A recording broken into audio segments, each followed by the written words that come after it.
echilibru, sunt gazda dumneavoastră, psiholog Elena Harbour, iar astăzi vom vorbi despre evitant și narcisic. Am spus în ediția trecută că narcisicul, atunci când ajunge în mortificare, intră într-o stare de evitant.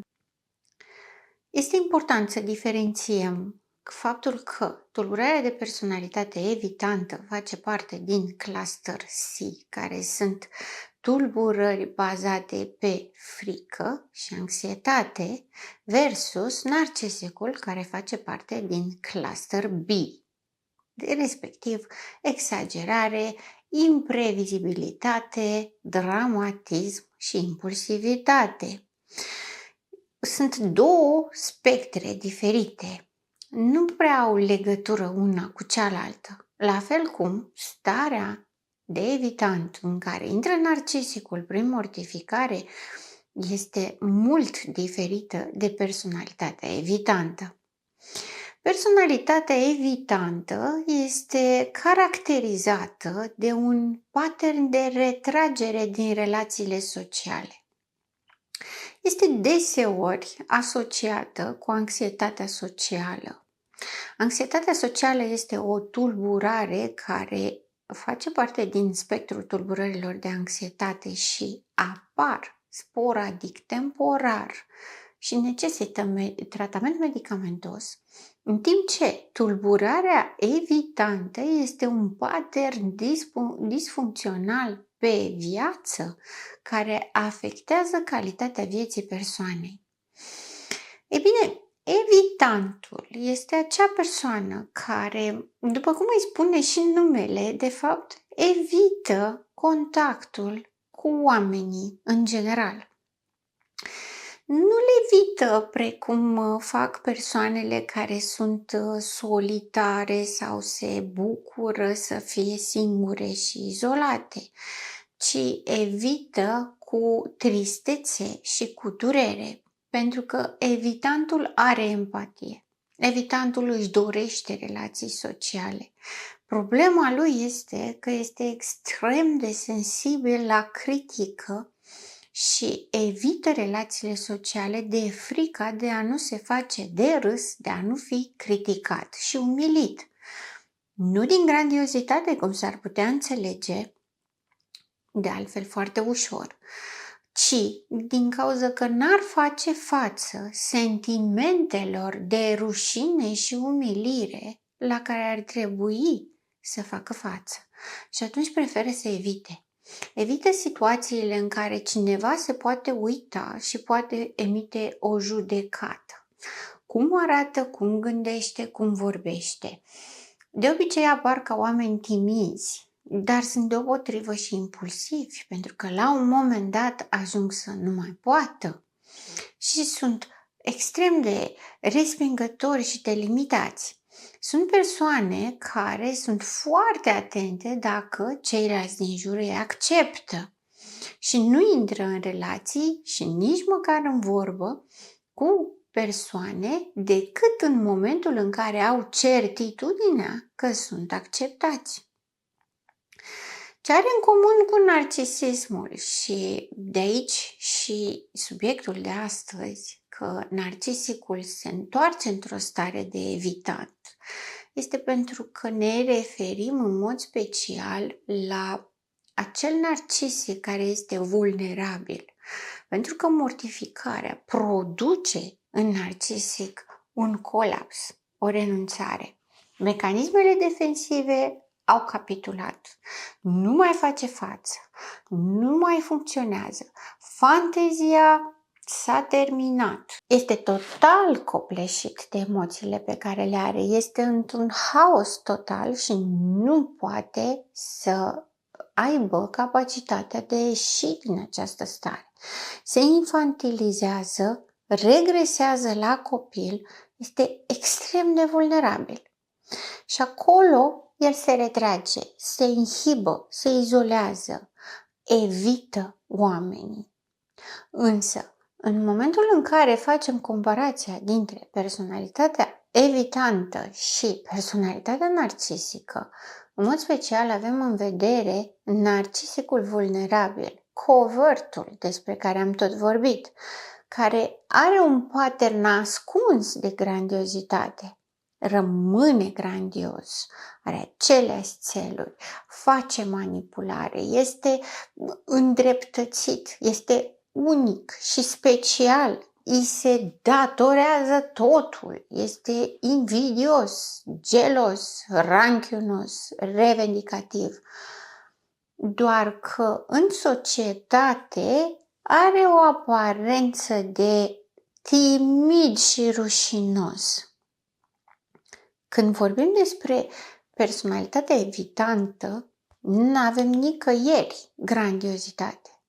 Nu avem invidie, nu avem gelozie, nu avem aroganța narcisicului, nu avem sentimentul de îndreptățire că mie mi se cuvine și trebuie să mi se dea. Persoana evitantă se ține deoparte, zâmbește frumos, politicos, dar își dorește contactul, își dorește, nu invidiază pe ceilalți, și-ar dori să fie ca ei, dar nu simte invidia răutăcioasă pe care o are narcisicul. Aparent manifestă o oarecare trufie sau o oarecare aroganță, însă este numai pentru a-și proteja anticiparea că va fi etichetat negativ și atunci încearcă să facă față și să se ridice la standardele tuturor celorlalți prin a afișa o atitudine neutră, rezervată, dar politicoasă în același timp. Lucru care este foarte des perceput ca aroganță. Oamenii care nu sunt foarte lejeri în pielea lor, dacă nu se comportă foarte relaxat și jovial, sunt deseori etichetați ca fiind aroganți. Tocmai de aceea a și existat această suspiciune între că personalitatea evitantă ar fi, de fapt, un narcisic ascuns, narcisicul vulnerabil, covert. Nu sunt același lucru și diferența este mare, pentru că narcisicul covert manifestă aroganța în permanență față de toată lumea și poți să-ți dai seama de acest lucru din speech, din discursul pe care îl ține. Când vorbește, trebuie să îi te adresezi tu prima dată lui și el vine în contrapartidă cu a explica cât de extraordinar și cât de grozav este și câte lucruri minunate a făcut. Lucru care cu un evitant nu se întâmplă. Evitantul este tăcut, este liniștit. Dacă mergi să vorbești cu el, este ușor stânjenit de prezența ta, dar nu pleacă și nu domină discuția și nu simte nevoia să se ridice în slăvi cu câte lucruri extraordinare a făcut și cât de minunat este, doar că nu știe globul. Ceilalți oameni n-au aflat asta încă. Ci dimpotrivă, este umil mai degrabă.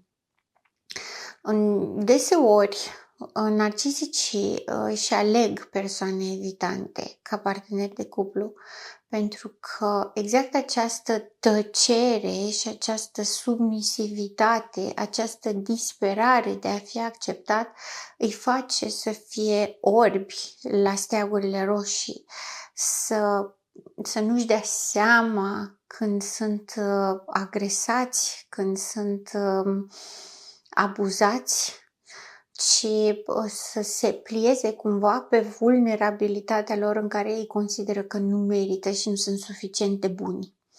Nu sunt suficient de buni în momentul în care vine narcisicul și face abuzul narcisic, îl acceptă și îl tolerează cu foarte mare suferință, dar îl tolerează, nu respinge. Persoana evitantă nu confruntă narcisicul niciodată, nu și-ar permite vreodată să ajungă până la acel nivel la care să confrunte narcisicul chiar și dacă are dreptate. Și, de asemenea, persoana evitantă nu pleacă din relația cu narcisicul, rămâne captivă, indiferent ce îi face narcisicul și cât de multe abuzuri îi aduce și cât de multe nedreptăți îi aduce, continuă să rămână, chiar dacă la un moment dat, suferința este atât de puternică încât are o explozie de furie, de agresivitate, dar are o explozie, este un singur episod, îi trece destul de greu, dar nu se manifestă și ulterior își acceptă pedeapsa pentru confruntare.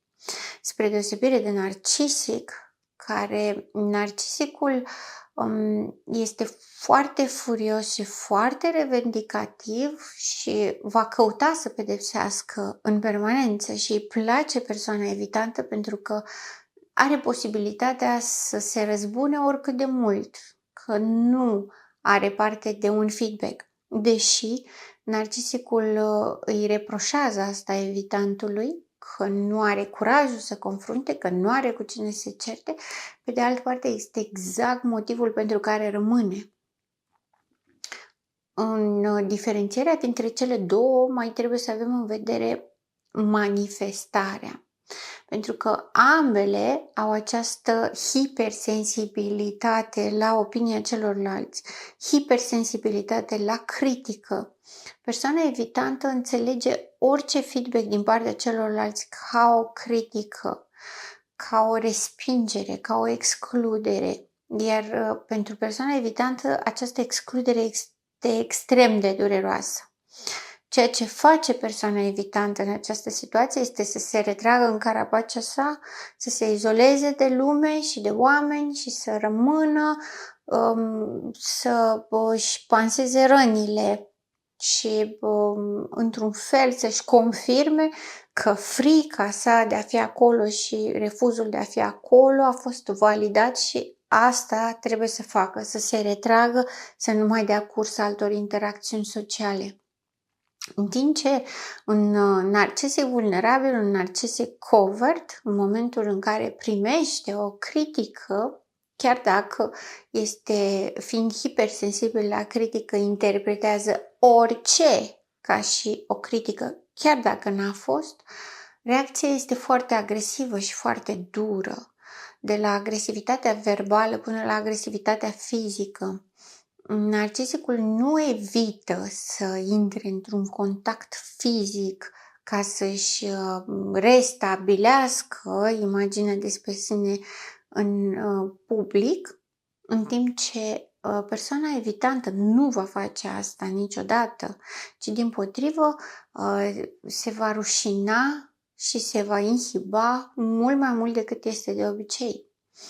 În general, nu sunt persoane timide, ci sunt persoane rușinoase, le e rușine cu propria lor persoană, creează un sentiment de grandiozitate, dar ei nu trăiesc grandiozitatea, ei nu se izolează pentru că se simt superiori, ci ei se izolează pentru că au o părere foarte proastă despre ei cu care nu pot trăi și atunci sunt într-o permanentă expectanță, așteptare ca ceilalți să vină către ei, nu ca să-i laude, nu sunt dornici de atenție, ci dimpotrivă, când cineva le face complimente se simt foarte jenați, foarte disconfortabil cu asta, ci așteaptă ca ceilalți să se apropie de ei ca să le ofere